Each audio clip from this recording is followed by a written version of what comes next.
సహజంగా నేను ఎక్కువగా వాక్యాలు బోధించేటప్పుడు, వివరించేటప్పుడు, చాలా చోట్లకి వెళ్ళి వాక్యాన్ని ప్రకటించేటప్పుడు అందరూ సహజంగా అడిగే ప్రశ్న,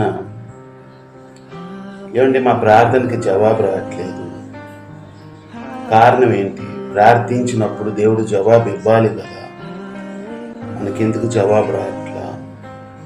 ఎప్పటి నుంచో నా కొడుకు ఆరోగ్యాన్ని బట్టి ప్రార్థిస్తున్నాను, నా కూతురు వివాహాన్ని బట్టి ప్రార్థిస్తున్నాను, నా ఉద్యోగం కొరకు ప్రార్థిస్తున్నాను, దేవుడు నాకు జవాబు ఎందుకు ఇవ్వట్లేదు? ప్రార్థించిన వెంటనే జవాబు రావాలని బైబిల్ చెప్పలా. కొన్ని సందర్భాల్లో వాస్తవం బైబిల్లో ప్రార్థనకు జవాబు వెంటనే వచ్చిన సందర్భాలు ఉన్నాయి. కొన్ని సందర్భాల్లో ప్రార్థనకి జవాబు ఆలస్యంగా వచ్చిన సందర్భాలు ఉన్నాయి. సమయం సందర్భాన్ని, సమయ స్ఫూర్తిని బట్టి కూడా ప్రార్థనకి జవాబు అనేది వస్తుంది. వెంటనే జవాబు వచ్చేయాలి, వెంటనే జవాబు రావాలి అని అనుకోవటం అనేది మూర్ఖత్వం. ప్రార్థనకు జవాబు రావాలంటే మొదటిగా గుర్తుంచుకోండి, పేషెన్స్, సహనం చాలా ప్రధానం. The best answer for prayer is patience. ప్రార్థనకి ఉత్తమమైనది ఏంటంటే నీ ఆత్మ సహనంతో దేవుణ్ణి కనిపెట్టుకొని ఉండటమే. నువ్వు దేవుణ్ణి సహనంతో కనిపెట్టుకొని ఎంత కాలం ఉండగలవో దేవుడు నీకు అంత గొప్ప జవాబు, అంత గొప్ప దీవెన ఇస్తారన్నది వాస్తవం. మనం చూసుకుంటే యోహాను 2వ అధ్యాయం 1-11 వచనాల్లో క్రీస్తు కానా పెళ్లిలో మనం అక్కడ ఒక మాట గమనించవచ్చు. మరియమ్మ గారు కుమారుడైన ఆమె క్రీస్తు దగ్గరకు వెళ్ళి, విందులో ద్రాక్షారసం అయిపోయింది, నువ్వేమైనా కాస్త చేసి పెట్టు వాళ్ళకి అన్నప్పుడు క్రీస్తు ఒక మాట అంటారు, అమ్మా నాతో నీకేం పని, నా సమయం ఇంకా రాలేదు అని అంటాడు.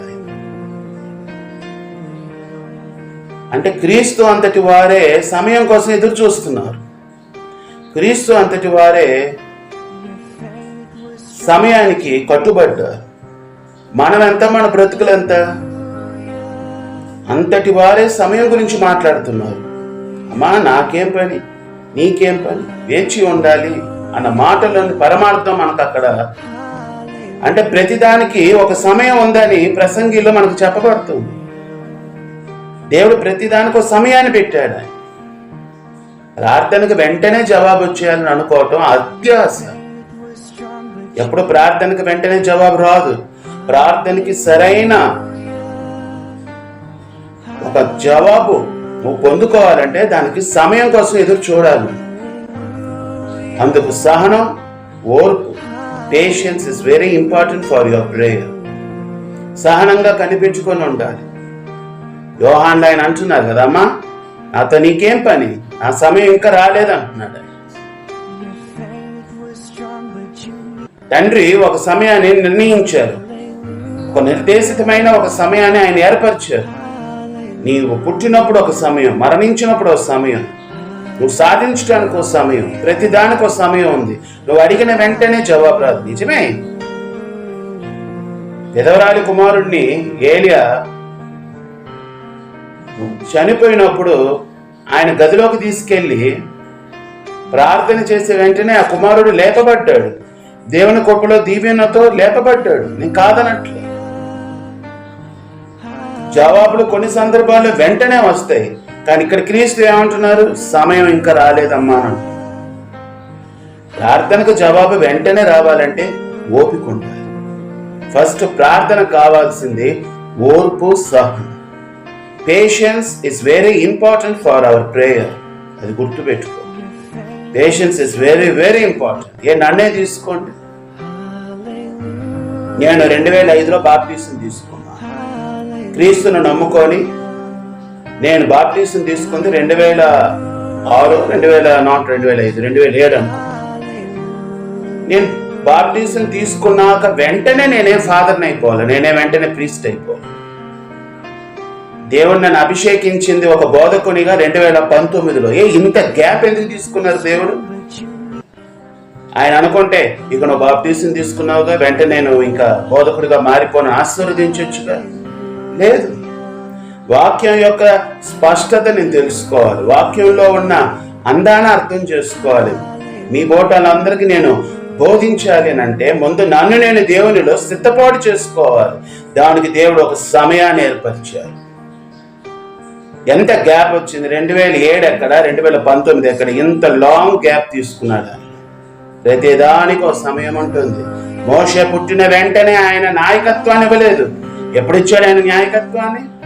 ఒక సమయం, ఒక నిర్దేశితమైన సమయం ఏర్పరచుకొని ఆయన సందర్భాన్ని బట్టి ఆయన సూచక క్రియలు, అద్భుత కార్యాలు మోషే ద్వారా ఇజ్రాయెల్ ప్రజలకి విముక్తినివ్వటానికి ఆయన ఏర్పరిచాడు.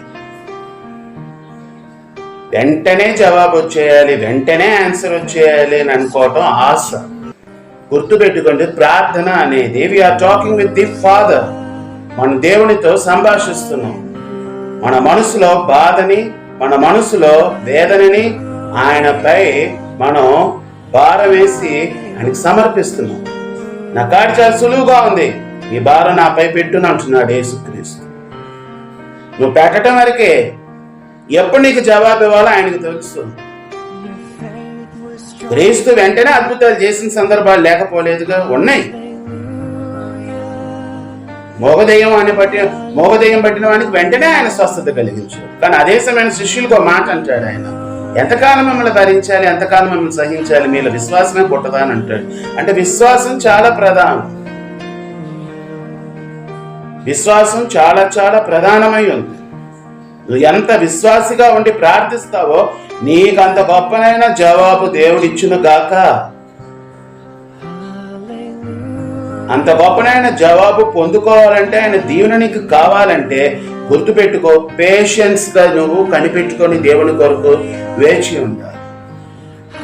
కీర్తన 37:4 మనం ధ్యానిస్తే, యెహోవాను బట్టి సంతోషించుము, ఆయన నీ హృదయ వాంఛలను తీర్చును. నీ మార్గమును యెహోవాకు అప్పగింపుము, నీవు ఆయనను నమ్ముకొనుము, ఆయన నీ కార్యమును నెరవేర్చును. ఆయన వెలుగు వలె నీ నీతిని, మధ్యాహ్నం వలె నీ నిర్దోషత్వమును వెల్లడిపరుచును. యెహోవా ఎదుట మౌనముగా నుండి ఆయన కొరకు కనిపెట్టుకొని ఉండుము. చూడండి ఏమంటున్నారు 7వ వచనంలో, యెహోవా ఎదుట మౌనముగా నుండి ఆయన కొరకు కనిపెట్టుకొనుము. కనిపెట్టుకొనుము. ఆయన కొరకు నువ్వు ఎదురు చూస్తూ వేచి ఉంటూ, నా దేవుడు నాకు తప్పకిస్తాడనే విశ్వాసంతో ఆయన కొరకు నువ్వు కనిపెట్టుకొని ఉండాలి. మేలుకు కలిగి నీ ఆత్మ కనిపెట్టుకొని ఉండాలి. ఏది వెంటనే జవాబు రాదు. కొన్ని సందర్భాల్లో మన పక్కింటి వాళ్ళకి వెంటనే జవాబు వస్తాయి, మన బంధువులకు వెంటనే జవాబు వస్తాయి. మనకు ఆలస్యం చేయొచ్చు దేవుడు.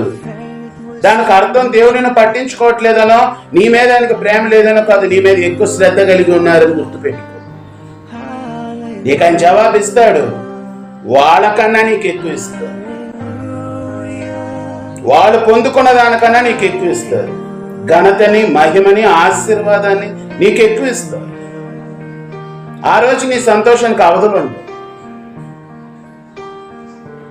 ప్రియ దేవుని పెట్టారు. 1 కొరింథీలో కూడా మనం గమనిస్తే చాలా చక్కగా 14వ అధ్యాయం 15వ వచనంలో మీరు ధ్యానిస్తే, కాబట్టి ఆత్మతో ప్రార్థన చేతును, మనసుతో ప్రార్థన చేతును, ఆత్మతో పాడుదును, మనసుతో పాడుదును. మనం చేయాల్సిందల్లా ఆత్మతో ప్రార్థన చేయాలి, మనసుతో ప్రార్థన చేయాలి. ఆత్మతో ఆయన ఆరాధించాలి, మనసుతో ఆరాధించాలి. ఆత్మతో ఆయన పాడాలి, మనసుతో పాడాలి. స్తుతించు, దేవుని పరిపూర్ణంగా స్తుతిస్తూ ఓపికతో ఆయన కొరకు కనిపెట్టు. తప్పకుండా జవాబు వస్తుంది. Patience is very important for prayer. నా లైఫ్ లో ఏది వెంటనే నాకు ఆన్సర్ రాలా. దానికో సమయం, నిర్దేశితమైన సమయం దేవుడు నాకు అన్ని విషయాల్లోనూ ఏర్పరిచారు. జవాబు వచ్చినప్పుడు అనుకునేవాడిని, ఓ దేవుడు ఇందుకేని అనుకుంటా, ఇందుకే కాబోలు దేవుడు నాకు ఇంత నిదానంగా, ఇంత గొప్ప అద్భుతాన్ని ఇవ్వటానికే నన్ను ఇంత నిదానంగా దేవుడు నడిపించారని అనిపించింది. నాకు మొదట్లో అసలు వాక్యం చెప్పడం వచ్చేది కాదు, వాక్యం అంటే ఏంటో తెలిసేది కాదు, వాక్యం ఎలా వివరించాలి, బోధించాలి, ప్రకటించాలి, అసలు వాక్యం అంటే ఏంటనే ఏబిసిడి ఏమి తెలిసేది కాదు. కానీ ఈ రోజు నేను 10 మందికి వాక్యాన్ని వివరించగలుగుతున్నా, వారి యొక్క సందేహాన్ని తీర్చగలుగుతున్నా. మరి దేవుడు నన్ను అభిషేకించాడంటే 2007 నుంచి 2019 వరకు దేవుడు నాకు ఇంత గొప్ప జ్ఞానాన్ని ఇవ్వడానికి అంత సమయాన్ని తీసుకున్నాడు. దానికో సమయం ఉంది ప్రియుల. ప్రార్థనలో 3 విషయాలు బాగా గుర్తుపెట్టుకోవాలి. వ్యక్తిగతంగా ప్రార్థన చేసినప్పుడు ఎవరిని నిందించొద్దు. రెండవది, నువ్వు దేవునితో మాట్లాడుతున్నావని నీ నాలుకని కట్టుబాటు చేసుకొని భయభక్తితో ప్రార్థించి. 3, ప్రార్థన చేస్తున్నప్పుడు విశ్వాసం కలిగి ప్రార్థన చెయ్యి. నేను చెప్పలా, క్రీస్తే చెప్పారు, ఆయన చెప్పిందే నేను చెప్తున్నాను నా మాటలతో. విశ్వాసం చాలా ప్రధానం. మీరు సమస్తము పొంది ఉన్నామని నమ్మి విశ్వసించి ప్రార్థించుడి అన్నాడు యేసుక్రీస్తు. నాకు 1 కొరింథీ 14:15 చెప్పినట్టుగా ఆత్మతో ప్రార్థన చేయి, మనసుతో ప్రార్థన చేయి. ఆత్మతో ఆరాధించు, మనసుతో ఆరాధించు. ఆత్మతో పాడు, మనసుతో పాడు. ప్రతి నిమిషం ఆయన కొరకు ఎదురు చూడు, సందేహించుకో.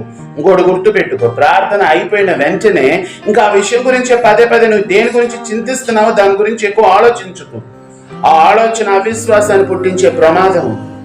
మర్చిపోయి ఇంకా విషయం. ప్రార్థనలో ఒకటి అనుకో, తండ్రి నేను నీ మీద భారం పెట్టి ప్రార్థించి ఈ విషయాన్ని నీ పాద సన్నిధిలో సమర్పించాను, ఇక నేను నా పని చూసుకుంటా. ఆ సందర్భం వచ్చినప్పుడు నేను ఎలా ప్రవర్తించాలో నాకు నువ్వు జ్ఞానాన్ని మాత్రమే నాకు అచ్చా. నా యావత్ చింతని పాద సన్నిధిలో సమర్పించాను తండ్రి, నా పని అయిపోయింది. ఇక నా ఆత్మను వర్ధిల్ల చేయి. నన్ను మళ్ళీ ఆ చింతలోకి నా హృదయం పరీక్షింపబడేటట్టు, ముందుకు పోకుండా ఉండేటట్టు నాకు హృదయ జ్ఞానాన్ని ఇచ్చి రక్షించు. నేను మళ్ళీ ఇంక దాని గురించి ఆలోచించుకోవడం. మళ్ళీ నీకు ప్రార్థించినప్పుడే నా హృదయం దాని గురించి వివరించాలి అని ప్రార్థించు. ఎందుకంటే ప్రార్థన అయిపోయిన తర్వాత చాలా మంది దాని గురించి ఏదైతే వాళ్ళు చింతిస్తున్నారో ఆ విషయం పైన ఎక్కువ ఆలోచిస్తూ ఉంటారు, పక్క వాళ్ళతో మాట్లాడుతూ ఉంటారు. వద్దు, ఆ పని చేయొద్దు. ప్రార్థన అనేది ఒక్కసారి నీవు క్రీస్తు యందు విశ్వాసం కలిగి ఆయనపై భారం పెట్టావో ఆ తర్వాత ఇంకా ఆ విషయం గురించి చర్చించుకు. క్రీస్తే ఉన్నాడు నా పక్షాన, ఆయన చూసుకుంటాడన్న నమ్మకం కలిగి అట్టి ప్రార్థన నీకు తప్పకుండా జవాబు వస్తుంది. నేను పొందుకున్న అనుభవానుసారమైన ప్రార్థన యొక్క స్థితిగత ఫలితాన్ని నీకు చెబుతుంది.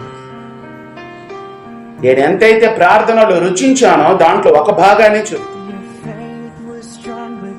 మనందరికీ దేవుడు అట్టి కృప అనుగ్రహించి సదాకాలం ఆయన వెలుగులో ప్రకాశింపజేయును. ఆమేన్.